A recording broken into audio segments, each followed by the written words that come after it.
Olá pessoal, tudo bem? Turma, estou gravando para vocês esse vídeo referente ao conteúdo, do nosso módulo 8, nossa unidade 17, que se trata basicamente, da gente estar lidando com um conceito, um campo, um ramo, da inferência estatística, em que a gente vai trabalhar com análise de previsões, tá? Então a gente vai estar lidando com um conjunto de conceitos e ferramentas que vão se tratar da regressão linear simples, de maneira em que a gente vai conseguir estimar, a gente vai conseguir determinar, uma expressão para tentar relacionar informações levantadas em um histórico prévio, de maneira que possa auxiliar a gente na construção de uma fórmula, uma expressão que relacione essas duas informações, de maneira que possa ajudar a gente a tomar decisões, como por exemplo lidar com previsões, com projeções de resultados, futuros que possam auxiliar a gente numa análise mais efetiva, norteador, para que a gente possa tomar decisões para o nosso cotidiano, tá? Então, a gente pode estar lidando, quando a gente acaba montando, elaborando, ou então tendo acesso a um histórico de informações prévias, de acordo com a disposição, a forma como elas são apresentadas, esse relacionamento de informações, a gente pode construir expressões de diversas formas, A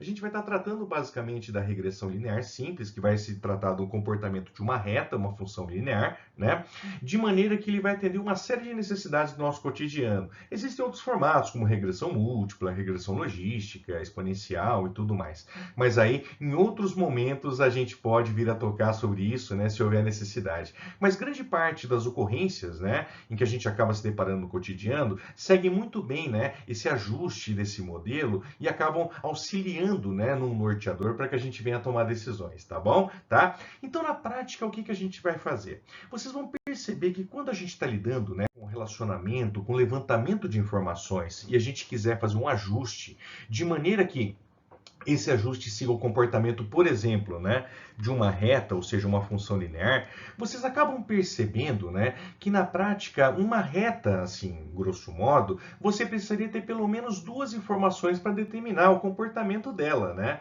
E como a gente vai estar lidando com um histórico de informações, em que vai demandar provavelmente um conjunto maior, de pares ordenados, a gente vai ter que fazer ajustes para tentar determinar, quais são esses coeficientes que a gente poderia identificar para poder representar esse comportamento. Então a gente vai criar um estimador, que a gente chama, Ou seja, uma reta, o comportamento de uma reta que vai tentar estimar resultados, Ele vai tentar prever resultados, projeções de maneira que possa auxiliar a gente a tomar a decisão, tá bom? Então, o que acontece? Se a gente tivesse, por exemplo, somente dois pontos, como uma reta padrão, como a gente está acostumado lá da geometria analítica, ou para quem acabou até vendo um pouquinho lá em elementos de cálculo, em outros cursos, você vai perceber que uma reta, basicamente tendo dois pontos, você poderia determinar essa reta no plano, por exemplo. Agora, de acordo com a posição, de acordo com a disposição, desses pontos, você poderia ter uma infinidade de retas, Então você poderia ter uma reta com esse comportamento, uma reta com esse comportamento, uma reta com outro comportamento, e assim vai, Então, quando a gente fixa dois pontos, a gente determina a posição em que vai estar disponível essa reta. E para que a gente venha determinar uma reta, se considerasse somente dois pontos, por exemplo, vamos devagar aqui, A gente precisaria ter aquelas duas informações, como eu apresentei no slide anterior, que vai dizer para a gente, como a gente determinaria as condições para montar essa reta. Ou seja, os coeficientes que a gente precisaria ter para determinar essa reta, por exemplo, no plano, Então, esse A para a gente é o que a gente chamaria de coeficiente linear da nossa reta. E o coeficiente B, que seria uma constante, a gente vai chamar de coeficiente angular da reta. Caso a gente tivesse dois pontos, seria muito fácil de se determinar. Agora, no caso em que a gente venha a lidar com um conjunto maior de dados, Ou seja, você está lidando com pares ordenados, vocês vão perceber que na prática a gente não conseguiria utilizar as expressões padrão, Que a gente acaba considerando para que a gente venha determinar esses coeficientes ao ter dois pontos para montar uma reta, por exemplo, Nesse caso aqui, a gente teria, por exemplo, a inclinação de uma reta se você tivesse dois pontos. Não é isso? Que não é o nosso caso, se você tiver um histórico maior, Então, o que acontece? prática, vocês vão perceber que quando a gente está fazendo o levantamento de informações e a gente vai fazer uma associação dessas informações, de maneira que todas elas façam parte da composição, né, para você construir esses coeficientes para determinar uma estimativa, né, ou seja, um estimador que seria uma reta em que vai obter um resultado que é a suposta estimativa, né, você vai perceber que a gente não consegue determinar, de acordo com o volume de dados, de acordo com o conjunto de pontos, uma única reta que passa por cima de todos os pontos simultaneamente, né? Então, o que que acontece? Se você tivesse, né, uma expressão, por exemplo, com esse formato, né, você percebe que você tem duas variáveis que podem acontecer, ou seja, que podem ser utilizadas ao se relacionar, né, no comportamento de uma reta, né? Então, você percebe o seguinte, que quando você está lidando, né, com essas duas informações, independente da quantidade de dados, né? Se você estiver lidando com 2 pontos para determinar uma reta simples, ou se você estiver lidando com mais dados, né? Mais pares ordenados para determinar uma estimativa, um estimador, né? Você vai perceber que na prática a gente tem que tentar determinar esses coeficientes, né? Para poder ser substituído nessa expressão, de maneira que a gente possa utilizar essa expressão para uma previsão de resultados, dado uma certa precisão, né? Considerando que existe uma relação entre essas variáveis, ou seja, entre o x e o y, que são dados levantados, né, de maneira que a gente possa conseguir trabalhar com a projeção de resultados. E sabendo-se, por exemplo, o valor de x, substituiria-se, né, nessa expressão e obteria-se, por exemplo, o nosso y, né? Então, o que que acontece? Quando a gente está lidando, né, com a nossa variável, da variável x, no nosso caso, a gente vai denominar, isso é um rótulo, né, que a gente acaba utilizando, né, a gente vai denominar como sendo a chamada variável explicativa, né, ou seja, é a variável que vai ser utilizada para dar o start, para dar o início da nossa operação, para determinar o que eu vou chamar de variável explicada, ou seja, você precisou obter um valor de x de maneira que você, ao você substituir uma expressão, vai resultar num correspondente valor de y, né, é como a gente estivesse lidando com aquela relação entre dependência e independência de variáveis, como a gente já viu em outros momentos, tá? Mas vocês vão perceber que, de forma geral, quando a gente acaba determinando, a gente consegue, né, levantar, né, esses valores, independente da quantidade de dados. No caso de dois pontos, né, a gente teria facilmente a determinação do A e o B, como a gente já viu anteriormente. Mas para um volume maior de dados, a gente teria como determinar os nossos valores de A e B, que seriam esses coeficientes, para trabalhar com essa representação, né, de uma forma toda diferenciada, de uma maneira toda especial, né? De forma que a gente conseguisse interpretar, né, a situação do nosso problema, tá? Então vem cá, só para que a gente venha compreender como funciona a estrutura, como funcionaria para a gente determinar, utilizando um método chamado método de minimização de quadrados, que é derivado lá do cálculo diferencial e do cálculo numérico, né? Vocês acabam percebendo que quando a gente trabalha com volume maior de dados, a gente consegue fazer ajustes de maneira que a gente consiga minimizar os erros. Ou seja, no caso de você levantar, por exemplo, um histórico dado de valores, né, vocês conseguiriam, ao representar graficamente esse histórico de valores, tentar identificar, tentar determinar uma reta que passasse o mais próximo possível de todos os pontos simultaneamente. E ao acontecer isso, significa que essa reta é a reta de melhor ajuste, vamos falar assim, né? Ou seja, é a reta que oferece a menor distância entre cada pontinho que você representou graficamente, que é o que a gente vai chamar de mapa de dispersão normalmente, né?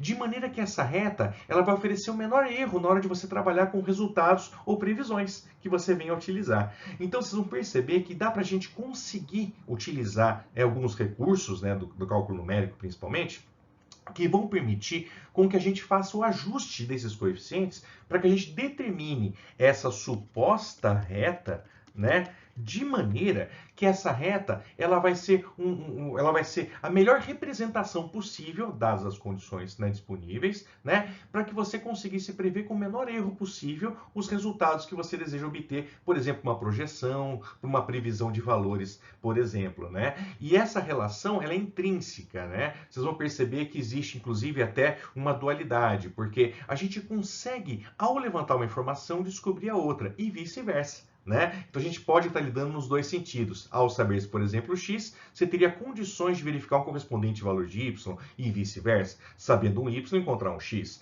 Basta fazer um isolamento de alguma expressão, alguma coisa e tal, tá bom? Imagina uma situação só para ilustrar, muito tranquilo, muito breve, tá? Para que a gente possa entender como funciona a mecânica desse processo. Vocês vão perceber, né, que não é tão complexo. A expressão é grande, né? A expressão para você determinar os coeficientes, mas vocês vão perceber que ao a gente fazer um comparativo, ao a gente fazer uma associação de forma adequada, a gente consegue encontrar os resultados de uma forma muito tranquila, tá? Só basta atenção, com certeza, né? Então, olha um exercício só para a gente conseguir ilustrar esse comportamento e vamos construir do início, tá? Ele inteiro. Imagina que você tem, por exemplo, uma fábrica e essa fábrica, ela produz determinada peça para a indústria automobilística, tá? E mensalmente aloca mão de obra no processo de produção, tá? De acordo com a demanda do produto, né? Em 10 meses, então foi feito um levantamento de 10 meses, né, desse comportamento, desse relacionamento, né, e os reflexos entre uma variável e outra, uma informação e outra, né? Foi feito, né, a produção, né, em 10 meses a produção e a mão de obra alocada foram. Então foi levantada uma tabela de maneira que, hora que a gente considerar as informações de relação entre as duas variáveis, foi obtido a seguinte situação. No primeiro mês, tá, a mão de obra que foi alocada para representar ou para elaborar, né, para desenvolver o determinado produto, tá, foi de 20. E foi obtido um total de 65 produtos fabricados. Tá? Então, para 20 funcionários, 65 produtos fabricados no mês 1. Tá? No mês 2, foram alocados 30 funcionários, tá? E foram produzidos cerca de 65 produtos também. Ixi, ele está apagando aqui. Tá? Para o mês 3, cerca de 30 funcionários, e foi notado que no terceiro mês obteve-se uma produção de cerca de 75 produtos. E aí foi feito um levantamento de maneira que a cada mês que se passava foi identificada a quantidade de funcionários alocados versus, né, a quantidade de produtos, né, que eles acabaram fabricando, tá bom? Isso mês a mês no período de 10 meses.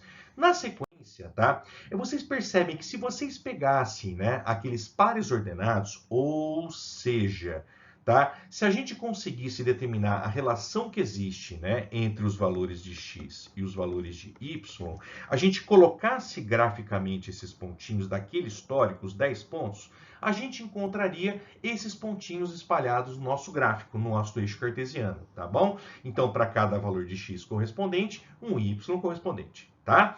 Então vocês percebem que claramente, na hora que você determina esses pontos, você não teria como encontrar uma única reta que passaria por cima de todos os pontos simultaneamente, né? Porque senão você estaria determinando um outro comportamento que não é uma reta, pelo amor de Deus. Então o que que acontece? Na prática a gente vai tentar determinar uma expressão, uma reta, que vai tentar passar o mais próximo possível de todos os pontos, né, disponíveis no nosso histórico.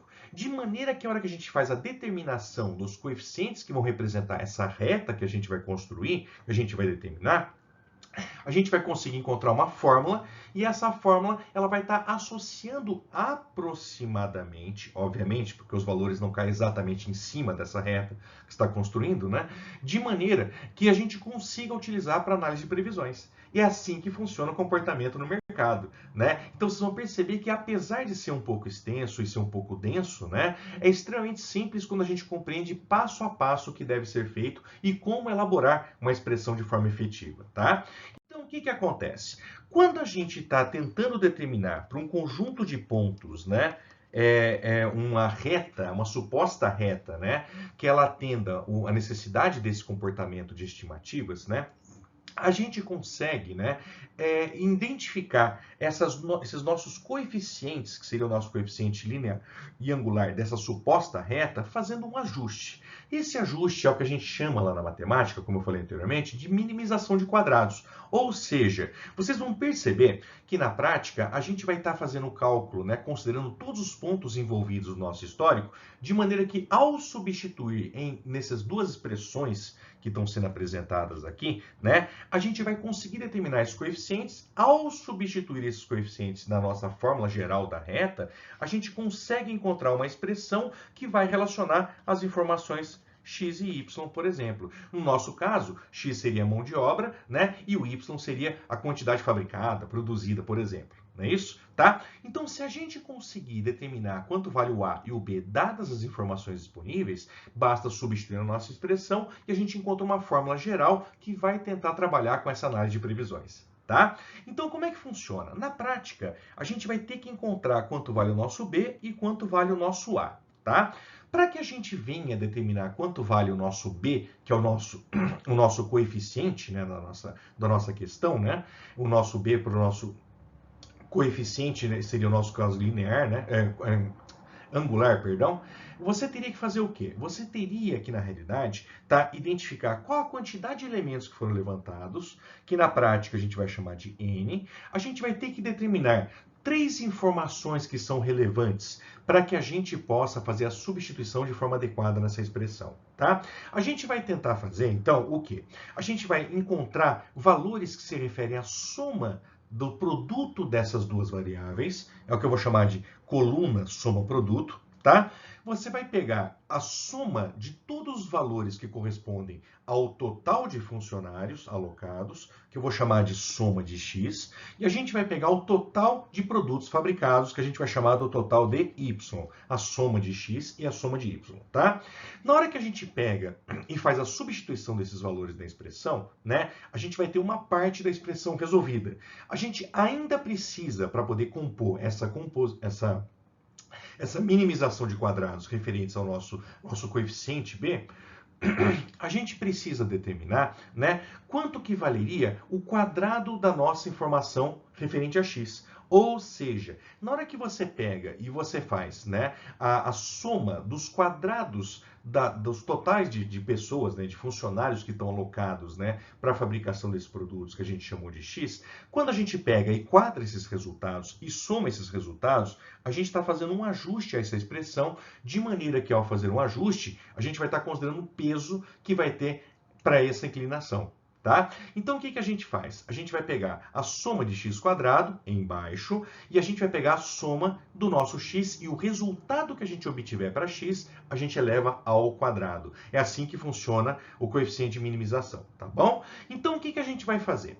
Na prática, a partir do momento que você obtém os resultados para esse cálculo, para essa expressão, e eu vou mostrar na prática para vocês, estou só explicando a teoria, a gente vai ter que determinar quanto vale o nosso coeficiente linear da nossa reta, ou seja, quanto vale o nosso A.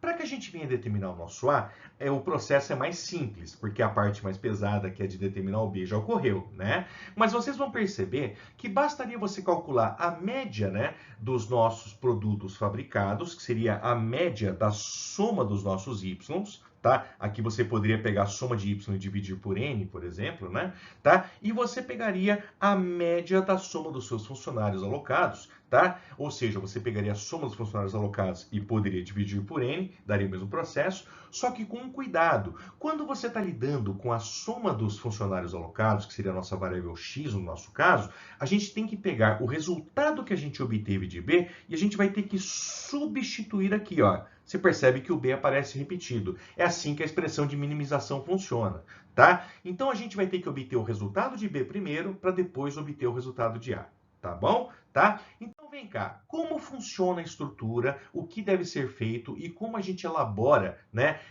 a determinação desses coeficientes A e B para que facilite a nossa construção, elaboração da nossa expressão, tá?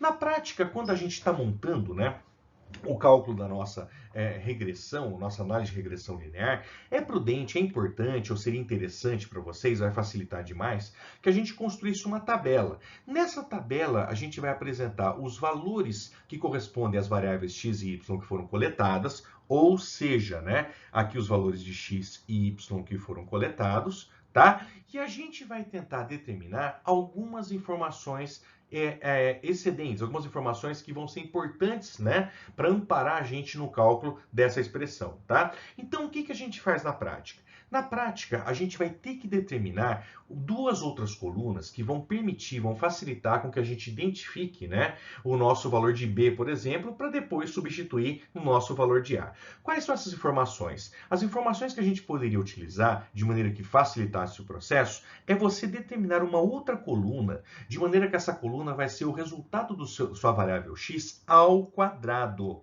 Então, você vai pegar o valor de x e você vai elevar ao quadrado. Tá? Uma outra coluna que é fundamental, vai auxiliar demais nesse processo da minimização, é você criar uma coluna chamada coluna produto. Ou seja, você vai pegar os valores que você obtém da coluna X e da coluna Y e você vai multiplicar e você vai colocar nessa posição, nessa coluna específica, tá? Então, na hora que a gente faz a criação, a determinação de uma tabela, de maneira que tenha as informações que são necessárias, ao a gente obter os resultados respectivos e somar esses resultados, a gente vai obter os totais, ou seja, a somatória de cada uma das colunas, né? Então, a gente pode denotar, inclusive, pela soma da coluna X, a soma da coluna Y, a soma da coluna X quadrado e a soma da coluna produto, que seria a coluna de X, a soma da coluna X vezes Y, né? Então, o que a gente faz? Quando a gente pega, por exemplo, né, para determinar, né, a nossa coluna x quadrado, a hora que você pega o 20 e eleva ao quadrado, você obtém 400.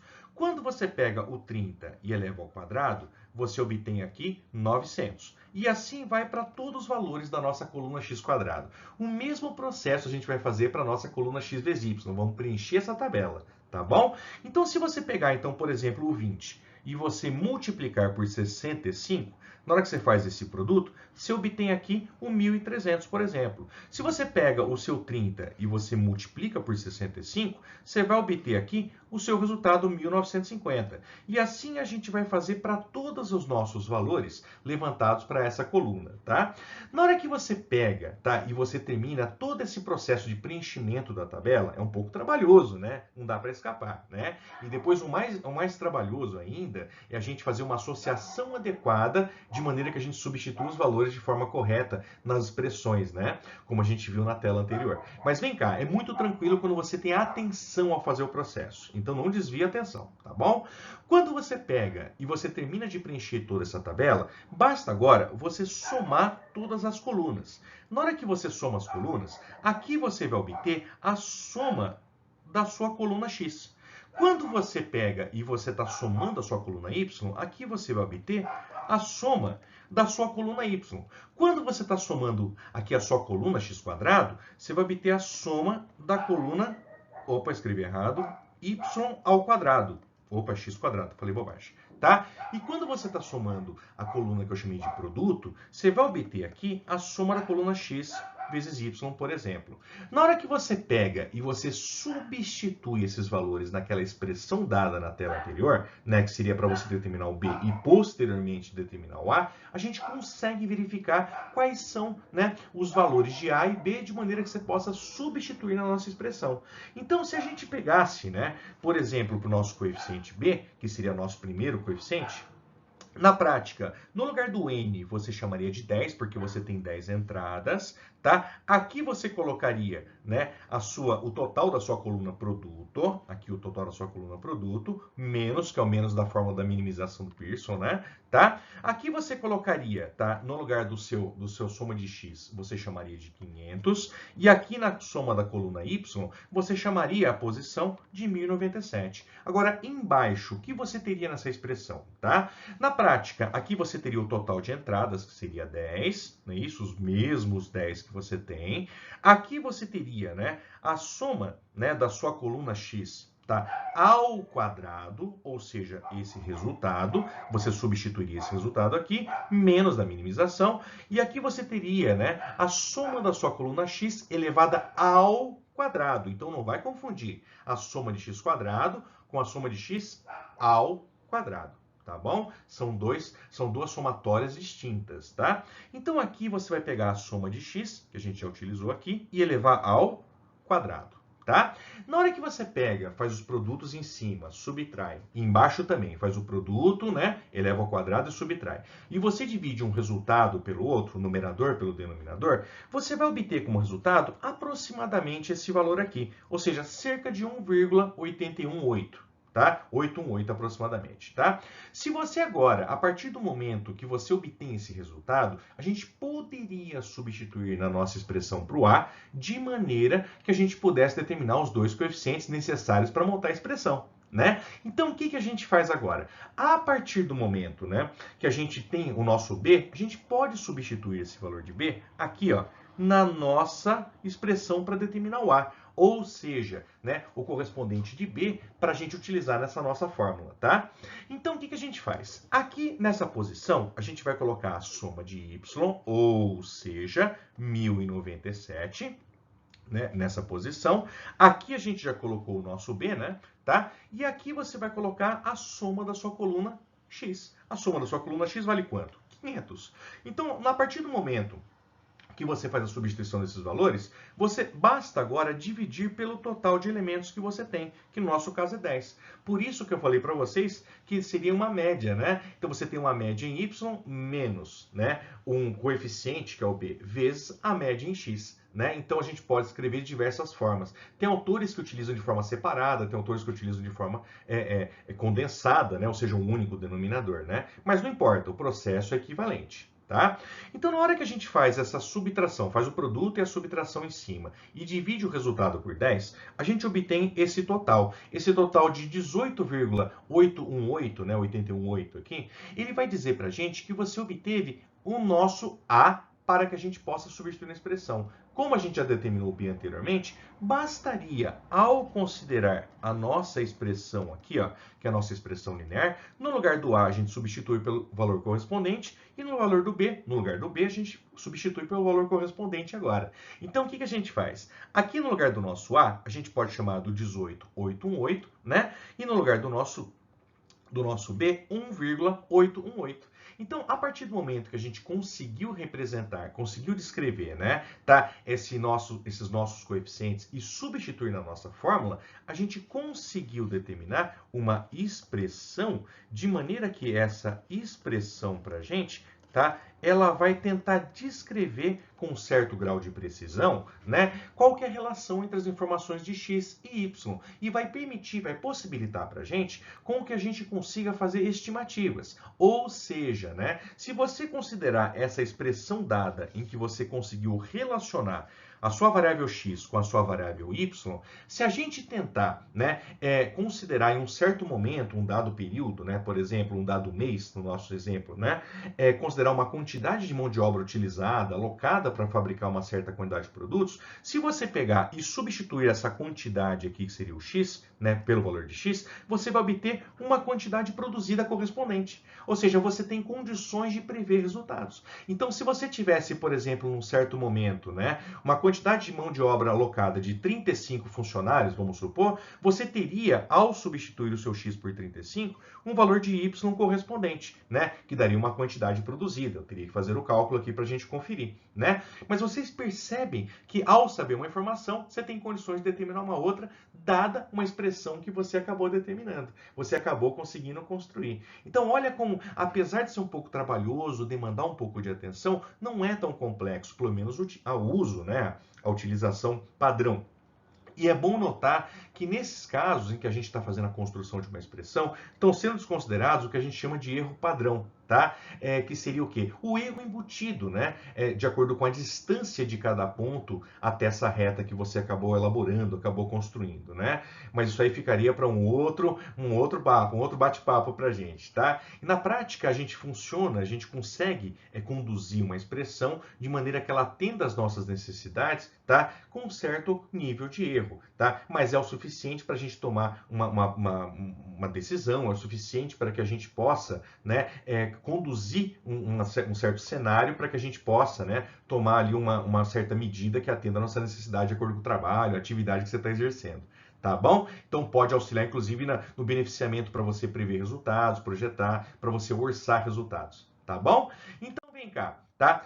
Com relação aos significados, a gente pode perceber o seguinte, né? Esses resultados que a gente obteve, o valor de A e de B, né?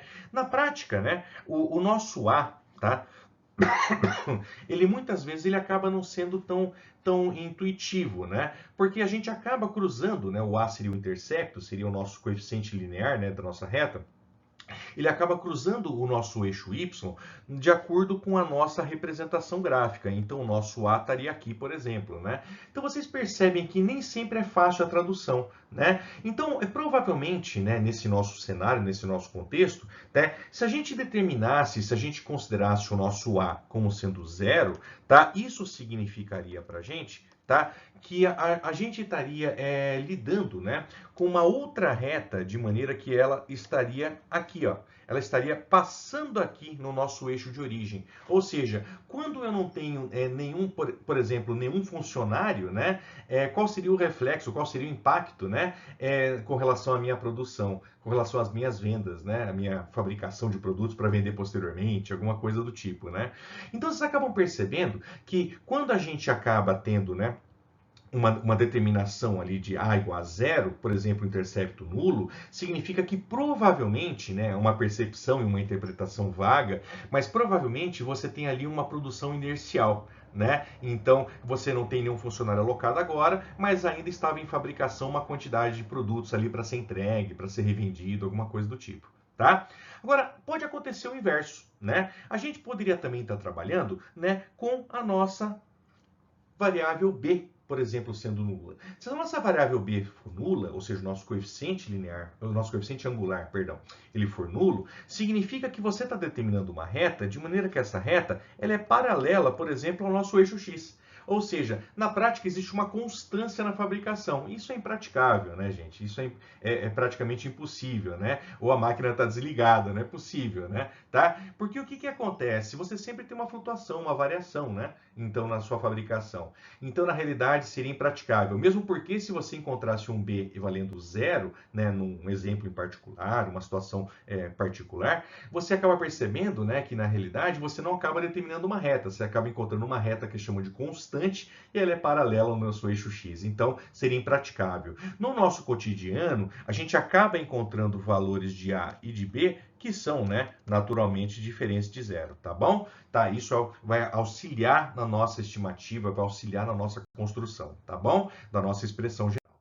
Agora vem cá, quando a gente está lidando, né, com uma expressão, uma fórmula de regressão, né, é importante a gente denominar, é importante a gente ter em mente, pelo menos, né, que existem alguns indicadores derivados, né, em parte, né, dessa expressão, ou então que auxiliam, né, na hora da gente fazer a tradução, uma interpretação dessa expressão, né, que a gente pode considerar como sendo chamado do coeficiente de correlação linear, né, ou então o próprio coeficiente de determinação, que é uma derivação do coeficiente de correlação, tá?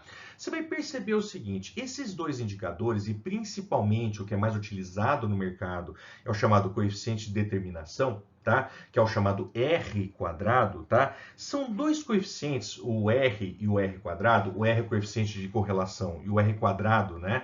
É chamado coeficiente de determinação. Eles são utilizados na prática, tá? Um, que é o coeficiente de correlação, para você verificar o grau de coesão, o grau de influência, o grau de impacto entre uma informação e outra. E quando você pega e determina o R quadrado, que é o coeficiente de determinação, esse sim é o mais relevante, o mais importante para o nosso propósito, a gente consegue determinar o quanto que essa expressão, o quanto que as variáveis que estão relacionadas, que no nosso caso foi determinado pela expressão A mais BX, como a gente viu anteriormente, a gente consegue identificar qual é o grau de explicação de uma variável em relação a outra, o impacto de uma informação igual a outra, em relação a outra. Ou seja, quando a gente consegue determinar esse cálculo de R quadrado, que é o mais importante para a gente consegue, de alguma forma, identificar o quanto que uma informação pode ser explicada pela outra. O quanto que uma informação impacta ou é impactado pela outra.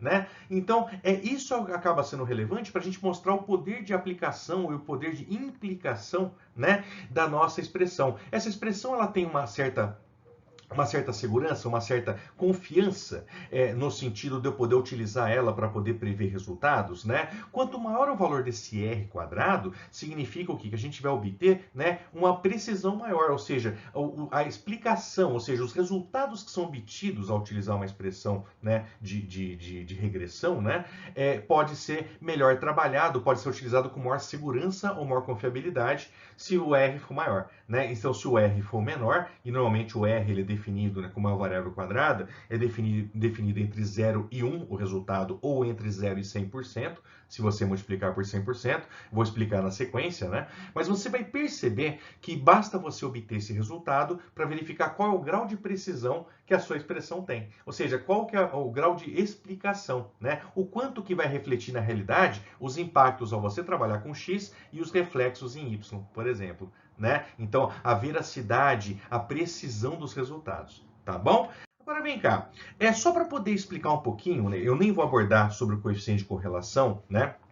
Porque na realidade seria ali um conteúdo até complementar nesse nosso contexto e pelo nosso propósito. Vou comentar muito brevemente sobre o coeficiente de determinação, mesmo porque tá? Vocês vão perceber que para se determinar esse coeficiente, esse tal do R quadrado, como a gente chama na estatística, tá? Normalmente é um processo mais complexo, é um processo trabalhoso, ele já deriva, né, do fato de que você já tem que ter construído a sua expressão de regressão inicialmente, para que você possa utilizar os resultados, né, de maneira que você venha compor essa expressão, essa fórmula, para obter esse indicador, né? Mas o que acontece? No dia a dia, né, no nosso cotidiano, a gente vai se deparar em relatórios já com esse R quadrado pronto, né? Em avaliações principalmente, e aí caberia para o nosso caso em particular, né? Já são apresentados, caso seja, né, apresentado numa questão, né? Já é apresentado o resultado desse R quadrado, né? Ou seja, você não teria o trabalho, né, normalmente, né, de você fazer a construção, a elaboração desse nosso indicador, né? Então, você teria ou o trabalho, ou então os dados já seriam prontos para você construir a sua reta. Então, em muitas situações, né, e é o mais comum, é o mais usual, né, que seja apresentado, por exemplo, o A e o B para você determinar uma reta, e na sequência, né, bastaria você encontrar o seu R quadrado, ou já é dado o R quadrado, né, de maneira que você pudesse interpretar o cenário, interpretar o contexto, né, e encontrar talvez uma resposta particular ali, objetivamente, alguma coisa e tal. Mas normalmente, no nosso caso, né, a gente acaba não utilizando, né, não montando propriamente dito. Em um caso particular ou outro, né, a gente acaba até montando na mão, né, ou utilizando uma planilha e tudo mais, encontrando o A e o B, né? E o próprio R quadrado. Normalmente os valores dos coeficientes já são dados, de maneira que você possa somente construir a expressão. Então o A e o B já está pronto, né? Bastaria substituir na sua expressão, de maneira que ao ser dado, por exemplo, o seu R quadrado, ou então ao ser dado para você uma pergunta, né, para você substituir na expressão de regressão para achar uma resposta, né, você bastaria interpretar e responder o que é solicitado, ou seja, seria muito mais objetivo e muito mais prático, né? Então a parte mais operacional da parte de você construir, você elaborar, inclusive por uma questão de erros, né? Porque isso é uma sequência de somas e tudo mais, e divisões e tudo mais, isso pode incorrer, né, em alguns equívocos, né? Então a gente acaba pulando essa etapa, né, e já apresentando os resultados diretamente. Então considere os valores como sendo dados, de maneira que você possa substituir na sua expressão, né? Então o que acontece? Só para poder ilustrar um caso muito particular, vocês não vão ter essa necessidade, tá? Imagina que para esse nosso exemplo, né, que a gente encontrou a nossa reta de regressão, imagina que você desejasse determinar o seu R quadrado só para ilustrar. Não é necessário, tá? Então o resultado já vai ser apresentado para que você venha interpretar o que significa o resultado, tá? Então, se você quisesse determinar o que a gente vai chamar de R quadrado, existem diversas formas, diversas maneiras, diversas abordagens com que você poderia encontrar esse R quadrado. O R quadrado poderia ser determinado, por exemplo, por essa expressão, né, em que aqui você vai estar fazendo a diferença dos y estimados, né, ou seja, os valores que você obteve a cada uma das entradas ao considerar a sua expressão e a respectiva média, faz a subtração, eleva ao quadrado e soma todos esses componentes. Na hora que você faz isso, você poderia, por exemplo, dividir pelo respectivo y que é dado no seu histórico, né, menos a média desse seu y, né, que você obteve na coluna y. Ao fazer essa subtração, elevaria ao quadrado, e você, ao dividir esses dois resultados, você obteria aproximadamente o valor desse R quadrado. Existem outras formas? Existem, né? Você pode trabalhar com a diferença dividido por uma única média, você pode trabalhar, por exemplo, com o quadrado do R quadrado, o quadrado do R, perdão, o quadrado do R, que seria o coeficiente de correlação, né? Então, ao você pegar e você quadrar, por exemplo, né, esse termo aqui, você obtém o nosso coeficiente de determinação, né? Então, você poderia utilizar diversas abordagens, de acordo com como os dados estão disponíveis, de acordo com o que você deseja, de acordo com o que você pode ter disponível ali, né, para que você venha operar. Mas no nosso caso, como eu frisei várias vezes, não precisa se determinar, né? Então, só para poder ilustrar um caso bem particular, considera a seguinte situação, tá? A partir do momento que a gente montou aquela nossa expressão, aquela nossa expressão para a nossa reta de regressão, né? Então, a gente conseguiu determinar uma fórmula, e essa fórmula que a gente conseguiu determinar, a gente conseguiu reescrever essa fórmula como sendo A mais BX. Aqui no lugar do A era 1,818, se não me falha a memória, e aqui no lugar do B, se não me falha a memória, era 18,818. Né? Ou o inverso, alguma coisa assim.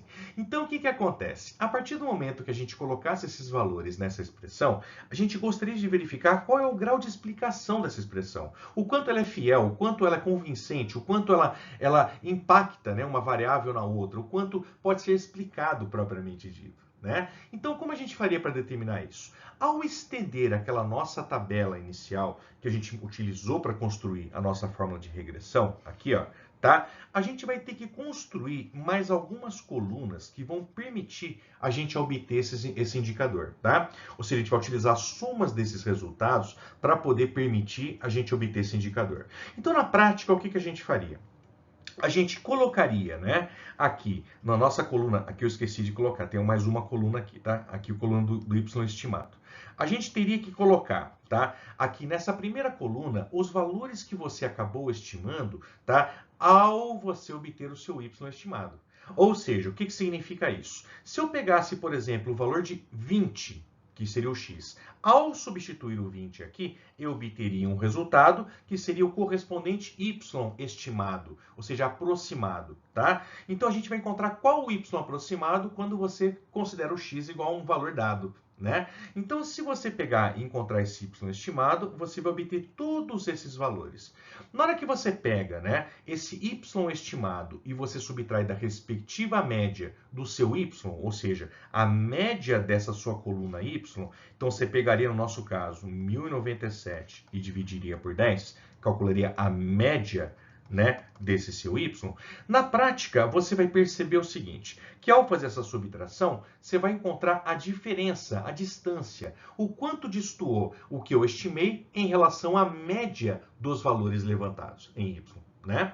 Na sequência, você vai criar uma outra coluna, que é a coluna em que você, propriamente dito, né, vai estar diferenciando, você vai estar subtraindo os valores que foram coletados pela sua coluna y e a respectiva média, ou seja, qual foi a distância dos valores respectivos em relação à média. Tá? E na sequência, o que a gente faz? A gente vai pegar e vai quadrar essas duas colunas. Então, a hora que a gente pega e quadra a primeira, a hora que a gente chega e quadra a segunda, a gente vai estar criando duas outras colunas, de maneira que os resultados que a gente obtém aqui, ó, vão ser as diferenças ao quadrado, né, do valor estimado e a média, né, ao quadrado, e para a segunda coluna, o valor que foi levantado efetivamente para y e a sua média, né, e a diferença em relação à média.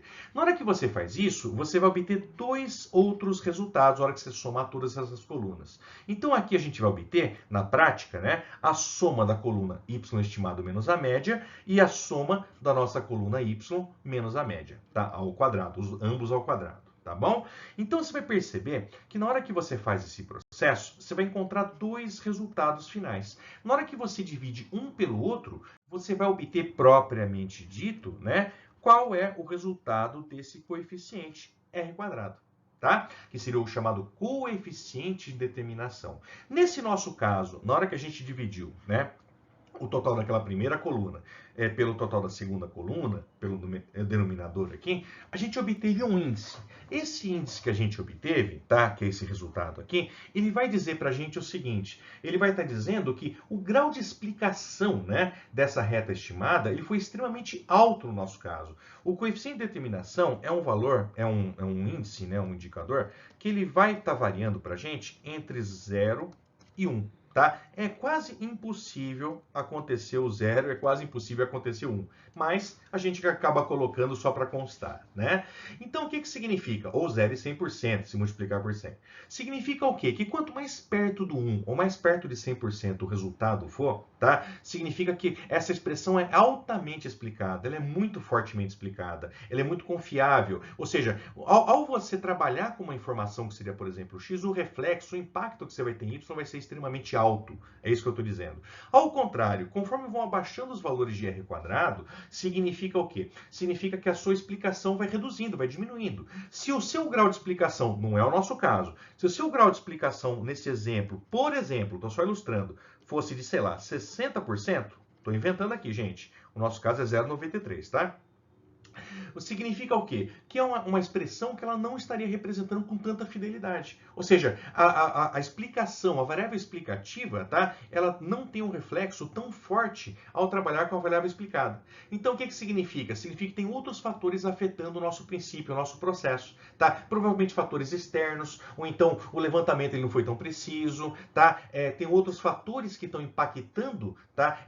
Na construção, na elaboração dessa expressão, tá? E significa o quê? Que não tem uma grande fidelidade, não tem uma grande precisão, né, essa expressão, né? Então, quanto mais próximo de 0, pior. Quanto mais próximo de 1, melhor, em essência, tá? Então, olha como é simples a ideia. Dessa forma, a gente conseguiu determinar, por exemplo, né, qual seria o nosso coeficiente de determinação, ou seja, qual seria a explicação dessa expressão ao se relacionar essas duas variáveis, né? Ao a gente trabalhar com ela. Então, como é uma explicação extremamente grande, né? Até coloquei aqui, muito difícil de acontecer, né? Eu acabei botando aqui. Você vai perceber o quê? Que na prática, né? Essa expressão ela é muito, muito, muito forte. É uma expressão que ela apresenta, nossa, uma confiabilidade extremamente grande, né? Então, provavelmente, se permanecer as condições de cenários, o ritmo, né, dessa construção ali entre os funcionários e o quanto eles produzem, né, se mantiver um ritmo aproximado ali em torno do que acontece ou que já ocorreu no seu histórico, tem uma grande chance, né, de realmente, a hora que você vai trabalhar com a previsão, tá, que essa expressão ela venha ser praticamente certeira, né? O erro vai ser mínimo, né, na hora que você for trabalhar com uma análise de previsão. Então, isso vai te auxiliar numa tomada de decisões mais efetiva, muito provavelmente, né? Você vai conseguir prever, por exemplo, estocagem, nível de contratação de funcionários, alguma coisa do tipo. Tá bom, gente? Tá? Então, espero que tenha auxiliado vocês um pouquinho mais na construção, na elaboração, né? Desses conceitos que a gente acaba se deparando, né? E qualquer dúvida que vocês tiverem, vocês sabem, né? Vocês podem perguntar, podem esclarecer. Eu estou à disposição para que vocês precisarem, tá bom, gente? Tá ok? Bons estudos, pessoal. Valeu, obrigado. Tchau, tchau.